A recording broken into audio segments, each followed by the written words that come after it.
Viridian the Green Guide by My Head in the Clouds, Not Coming Down, a Boku no Hero fanfic. Chapter 15. The Hospital.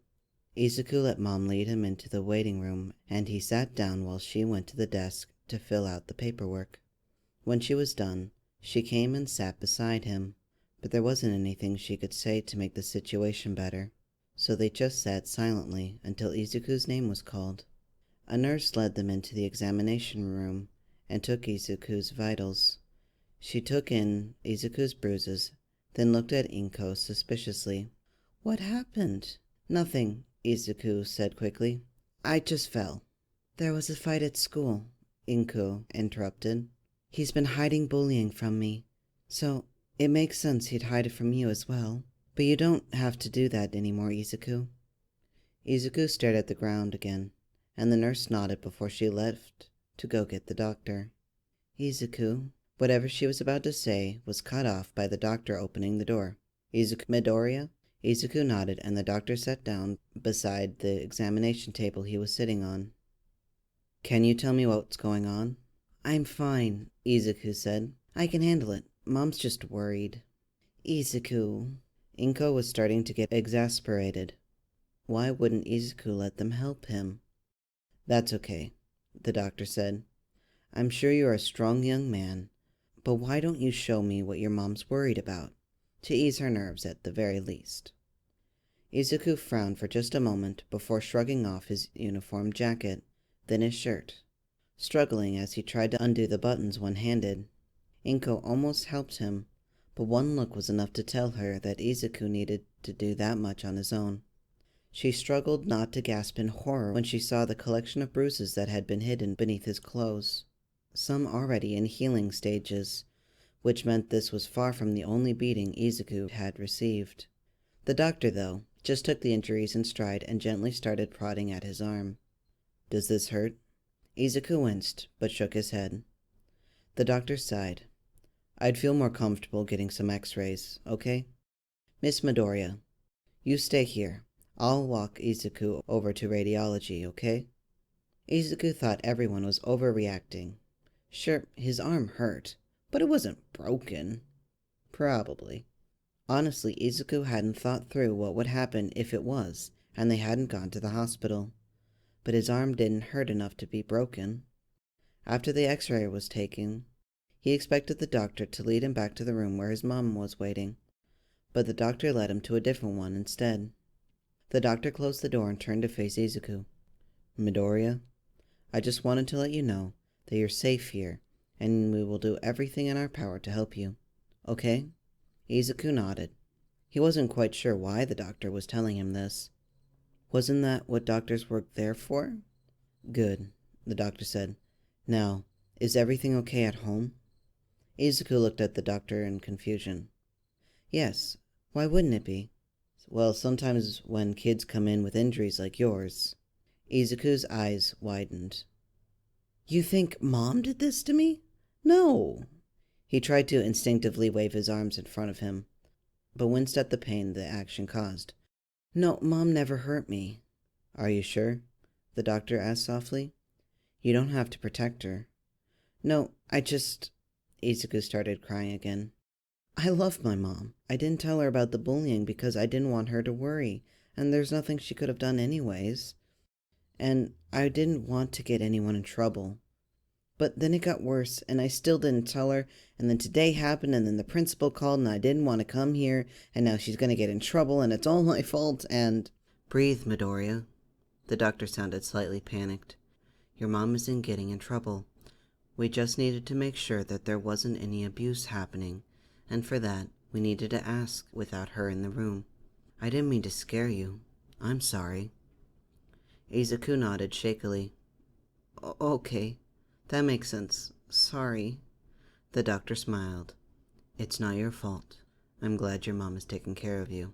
Just let her know in the future. Make your job a little easier. Okay?" "Oh, okay." He felt a little bad for lying to the doctor, but things would be so much better if Mom just thought this was an isolated incident.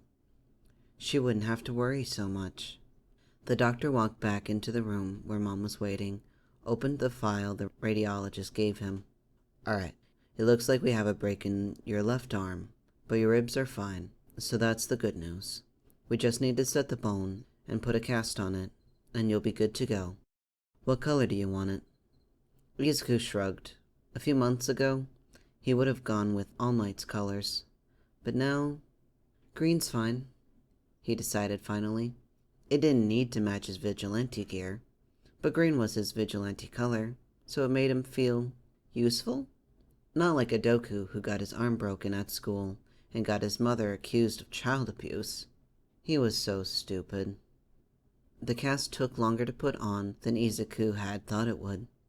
It had to dry in between the various layers, but in the end, he had a semi-comfortable cast that encased his arm from the elbow down. Now, if only he actually had friends to sign it. Alright, Midoriyas, you're almost good to go. I'll just send in the nurse, who can go over how to care for the cast. Thank you so much, Mom said. The doctor smiled. My pleasure. Once they were alone, the same awkward silence fell that had dominated the whole afternoon.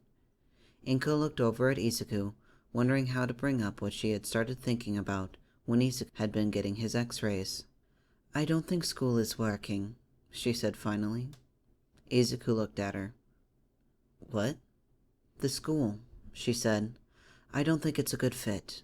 I think if they knew what those other kids were doing to you and blamed you instead of doing anything to stop it, then... She sighed.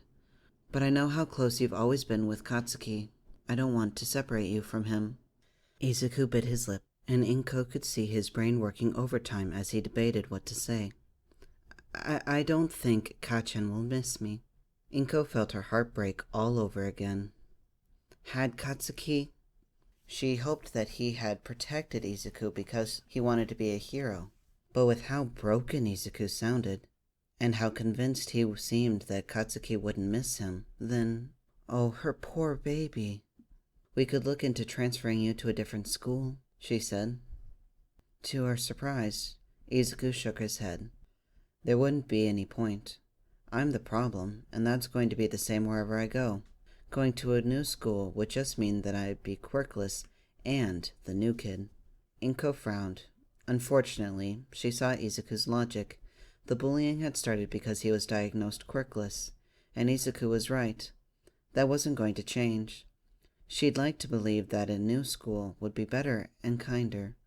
But kids were cruel. There was a good chance that his new classmates would be just as bad or even worse than the ones he had now. She couldn't do that to him. But she also couldn't, in good conscience, send him back to Aldera. Not after how they had the audacity to blame him for being bullied. But what other option was there? What if we could find something online, she suggested. You can't be bullied by other students if there are none. Izuku looked skeptical. Does something like that even exist? Inko shrugged. I don't know. But if it does, would you at least look into it? See if it's something you'd be interested in. Izuku thought for a long moment, and Inko was starting to get worried that she'd somehow said the wrong thing when Izuku smiled. Okay, Mom. I promise I'll look into it when we get home. Tomorrow, Inko said. When we get home, we're not going to worry about anything except eating dinner and watching TV. Deal? Izuku laughed. Deal. There was a knock at the door, and the nurse walked in. Hello, Minorias. I'm here to give you some instructions, then you'll be good to go. That cast needs to stay on for about 6 weeks to give your arm adequate time to heal. Keep it dry, and don't participate in any sports or vigorous activities that could irritate your arm until you get the cast off. Make sure to call us if you think anything is wrong, and that's about it. You're free to go.